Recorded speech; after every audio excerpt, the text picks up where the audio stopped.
As a young child, I had an amazing encounter with the Lord when I was just in my bedroom one night. I looked into the corner of my room and I saw the face of Jesus, and it hit me so much that I just went out and I told my dad, and my dad said, "I think the Lord is revealing himself to you. Would you like to pray that the Lord, come into your life?" And so we prayed at that time, and I know from then on, the Lord just never left. And I liken it to the Lion King because, Simba's sitting there looking out at the open plains with his father, and his father saying, one day all this will be yours. And he's sharing the inheritance and just speaking wonders to him. And Simba's just enthralled with it. And that's how I felt as a child. And I was so excited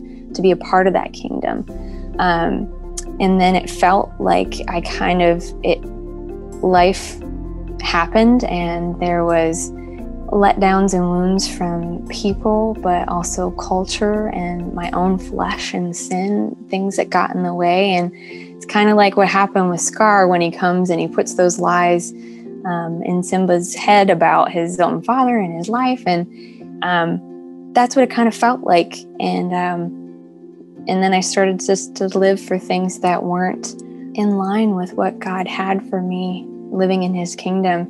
And then, when I see that Rafiki moment, when Rafiki comes to him and says, "You don't even know who you are," that was totally me. I didn't know who I was.